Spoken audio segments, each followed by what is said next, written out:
നമസ്കാരം. KSRTCയുടെ പുതിയ മന്ത്രിയായി ചുമതലയേറ്റ KB ഗണേഷ് കുമാർ വാർത്തകളിൽ നിറയുന്ന കാഴ്ചയാണ് സമകാലീന രാഷ്ട്രീയത്തിൽ നാം കണ്ടുകൊണ്ടിരിക്കുന്നത്. KSRTCയെ ലാഭത്തിലാക്കാൻ സാധിച്ചില്ലെങ്കിലും KSRTCയെ നഷ്ടത്തിൽ നിന്ന് കരകയറ്റുവാൻ തന്നെയാണ് തന്റെ താല്പര്യമെന്നും താൻ അതിനുവേണ്ടി തന്നെയാണ് പ്രയത്നിക്കുന്നതും എന്ന് തന്നെയാണ് പുതിയ ഗതാഗത വകുപ്പ് മന്ത്രി KB ഗണേഷ് കുമാർ വ്യക്തമാക്കിയത്.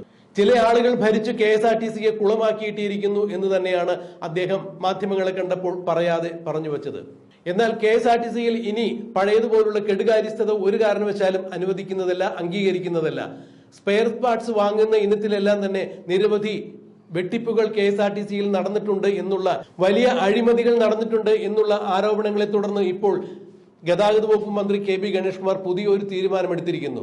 സ്പെയർ പാർട്സുകൾ വാങ്ങുമ്പോൾ ഒരു നട്ട് വാങ്ങിയതിന്റെ പോലും കൃത്യമായ വിവരങ്ങൾ തന്റെ മേശപ്പുറത്ത് എത്തിയിരിക്കണം എന്ന് തന്നെയാണ് KB ഗണേഷ് കുമാർ പറയുന്നത്.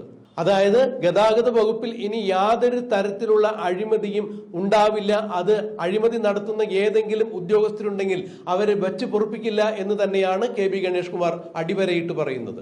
മോട്ടോർ വാഹന ഉദ്യോഗസ്ഥന്മാരാരും പണിയെടുക്കാതെ ഇനി ശമ്പളം വാങ്ങിക്കാമെന്ന് വിചാരിക്കേണ്ട എന്നാണ് കഴിഞ്ഞ ദിവസം അദ്ദേഹം മാധ്യമങ്ങളെ കണ്ടപ്പോൾ പ്രസ്താവിച്ചത്. തന്റെ വകുപ്പിൽ പണിയെടുക്കാതെ ശമ്പളം മേടിക്കുന്ന ഒരു ഉദ്യോഗസ്ഥനെയും ഇനി വച്ചു പൊറുപ്പിക്കില്ല എന്ന് തന്നെയാണ് KB ഗണേഷ് കുമാർ വ്യക്തമാക്കിയത്. അദ്ദേഹം പുതിയ ഒരു ഉത്തരവിട്ടിരിക്കുന്നു. അതായത് സാധാരണക്കാരുടെ വാഹനമാണ് ഓട്ടോറിക്ഷ. ഈ ഓട്ടോറിക്ഷയിൽ യാത്ര ചെയ്യുന്ന ആളുകളെ ചില ഓട്ടോറിക്ഷ ഡ്രൈവർമാരെങ്കിലും പിഴിഞ്ഞ് കാശ് വാങ്ങിക്കുന്നതായി ശ്രദ്ധയിൽപ്പെട്ടിട്ടുണ്ട്.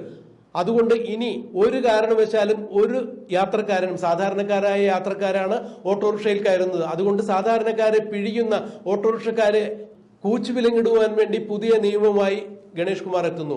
ഇനി മുതൽ മീറ്റർ ഇടാതെ ഓടുന്ന ഒരു ഓട്ടോറിക്ഷയും നിരത്തിൽ ഓടണ്ട എന്ന് തന്നെയാണ് പുതിയ ഗതാഗത വകുപ്പ് മന്ത്രിയുടെ തീരുമാനം. MVD ഉദ്യോഗസ്ഥർക്ക് KB ഗണേഷ് കുമാർ കൃത്യമായ നിർദ്ദേശങ്ങൾ കൊടുത്തിരിക്കുന്നു. മീറ്റർ ഇടാതെ ഓടുന്ന ഏതെങ്കിലും ഓട്ടോറിക്ഷയുണ്ടെങ്കിൽ അവർ നിരത്തിൽ ഓടണ്ട എന്ന് തന്നെയാണ് തന്റെ തീരുമാനം എന്ന് അവരോട് അറിയിക്കുവാൻ തന്നെയാണ് KB ഗണേഷ് കുമാർ ഉത്തരവിട്ടിരിക്കുന്നത്. അതായത് ആദ്യം നടപടികളിലേക്ക് നീങ്ങാതെ അവരെ ബോധവൽക്കരിക്കുന്ന പരിപാടി തന്നെയാണ് ഉണ്ടാകുവാൻ പോവുക. മീറ്റർ ഇടാതെ ഏതെങ്കിലും ഓട്ടോറിക്ഷകൾ ഓടുന്നുണ്ടെങ്കിൽ ആ ഓട്ടോ ഡ്രൈവർമാർക്ക് കൃത്യമായ ബോധവൽക്കരണം നടത്തുക, മീറ്റർ ഇട്ട് ഓടുവാൻ അവരെ പ്രേരിപ്പിക്കുക. അതും അവർ നടത്തിയില്ല എന്നുണ്ടെങ്കിൽ മാത്രമാണ് തുടർ നടപടികൾ ഉണ്ടാവുക. എന്തായാലും സാധാരണക്കാരായ യാത്രക്കാരെ പിഴിഞ്ഞ് അമിത ഓട്ടോ കൂലി ഈടാക്കുന്ന ഓട്ടോ ഡ്രൈവർമാരെ KB ഗണേഷ് കുമാർ നോട്ടമിട്ടിരിക്കുന്നു. ഇനി ഓട്ടോറിക്ഷ ഡ്രൈവർമാർക്ക് അമിത കൂലി ഈടാക്കുവാൻ സാധിക്കില്ല.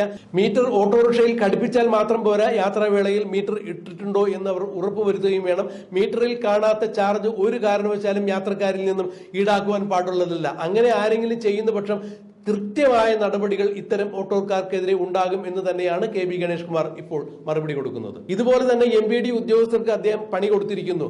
എന്റെ ഡിപ്പാർട്ട്മെന്റിൽ പണിയെടുക്കാത്ത ഒറ്റ ഉദ്യോഗസ്ഥരും വേണ്ട, വെറുതെ ഇരുന്ന് ശമ്പളം മേടിക്കാമെന്ന് ആരും വിചാരിക്കേണ്ട എന്ന് പറഞ്ഞിരിക്കുന്നു. ഇനി റോബിൻ ബസിന് പുറകെ ഓടുവാൻ വേണ്ടി ഇവർക്കാർക്കും സാധിക്കും എന്ന് തോന്നുന്നില്ല. ഒരു കാരണവശാലും 10 മണിയാകാതെ മോട്ടോർ വാഹന വകുപ്പ് ഉദ്യോഗസ്ഥന്മാർ നിരത്തിൽ ഇറങ്ങാറില്ല. പക്ഷേ റോബിൻ എന്ന ഒരു ബസ്സിനെ പിടിക്കുവാൻ വേണ്ടി വെളുപ്പിന് 4 മണിക്കൊക്കെ തന്നെ ഇവർ അലാറം വെച്ച് എഴുന്നേറ്റ് റോട്ടിൽ വന്ന് നിന്ന കാഴ്ചകളെല്ലാം കഴിഞ്ഞ കാല കാഴ്ചകളായിരുന്നു. ബഹുമാനപ്പെട്ട പ്രേക്ഷകർ ഇതിൽ ഓർമ്മിക്കുന്നുണ്ടാകും എന്ന് തന്നെ വിശ്വസിക്കുന്നു. എന്തായാലും പുതിയ ഗതാഗത വകുപ്പ് മന്ത്രിയായി ചാർജ് എടുത്തതിന് ശേഷം KB ഗണേഷ് കുമാർ തന്റെ വകുപ്പ് സമൂലം അഴിച്ചു പണിയുവാൻ വേണ്ടി നിശ്ചയിച്ചിരിക്കുന്നു. ഇത്തരത്തിൽ മന്ത്രിമാരുണ്ടാവുകയാണെങ്കിൽ എല്ലാ വകുപ്പിന്റെയും കെടുകാര്യസ്ഥതയൊഴിയും കേരളം നല്ല രീതിയിലുള്ള ഒരു ജനക്ഷേമകരമായ ഭരണത്തിലേക്ക് നീങ്ങും, സാധാരണക്കാരന് ജീവിക്കാൻ പറ്റിയ സാഹചര്യങ്ങൾ ഉണ്ടാകും എന്ന് തന്നെയാണ് ഇപ്പോൾ പലരും അഭിപ്രായപ്പെടുന്നത്. KB ഗണേഷ് കുമാർ ഗതാഗത വകുപ്പിൽ കൃത്യമായ തീരുമാനങ്ങൾ എടുത്ത് നടപ്പാക്കുന്നത് പോലെ മറ്റുള്ള വകുപ്പുകളിലും മന്ത്രിമാർ അതുപോലെ കൃത്യമായ സുതാര്യമായ നിയമപരമായ നടപടികൾ എടുക്കുകയാണെങ്കിൽ സാധാരണക്കാരന് ജീവിക്കത്തക്ക രീതിയിലുള്ള ഒരു സാഹചര്യം ഇവിടെ ഉരുത്തിരിഞ്ഞു വരും എന്ന് തന്നെയാണ് ജനങ്ങൾ അഭിപ്രായപ്പെടുന്നത്. പക്ഷേ KB ഗണേഷ് കുമാറിനെ ഇത്തരം പരിഷ്കാരങ്ങളുമായി മുന്നോട്ട് പോകുവാൻ മുഖ്യമന്ത്രിയും മുഖ്യമന്ത്രിയുടെ പാർട്ടിയും എത്ര കണ്ട് അനുവദിക്കും എന്നുള്ളത് കണ്ടറിയേണ്ട കാര്യം തന്നെയാണ് എന്നാണ് ഇപ്പോൾ രാഷ്ട്രീയ നിരീക്ഷകർ ചൂണ്ടിക്കാണിക്കുന്നത്. അതെന്ത് തന്നെയായാലും KB ഗണേഷ് കുമാർ കൃത്യമായ നടപടികളുമായി മുന്നോട്ട് പോകുന്നു. തനിക്ക് ജനങ്ങളോടാണ് മറുപടി പറയാനുള്ളത്, തനിക്ക് ജനങ്ങളെയാണ് സേവിക്കാനുള്ളത്. താൻ മറ്റാരുടെയും സേവകരല്ല, മറ്റാരുടെയും സേവ പിടിച്ച് താൻ പുറകെ പോകുന്നതല്ല. ജനങ്ങൾക്ക് വേണ്ടി എന്തെല്ലാം ചെയ്യാൻ സാധിക്കും, പ്രയോജനപ്രദമായ എന്തെല്ലാം കാര്യങ്ങൾ ജനങ്ങൾക്ക് വേണ്ടി ചെയ്യാൻ സാധിക്കുമോ അതെല്ലാം താൻ ചെയ്യും. അവിടെ താൻ മുഖം നോക്കാതെ നടപടിയെടുക്കും എന്ന് തന്നെ ഉള്ള ഒരു നിലപാടുമായി തന്നെയാണ് ഇപ്പോൾ KB ഗണേഷ് കുമാർ മുന്നോട്ട് പോകുന്നത്.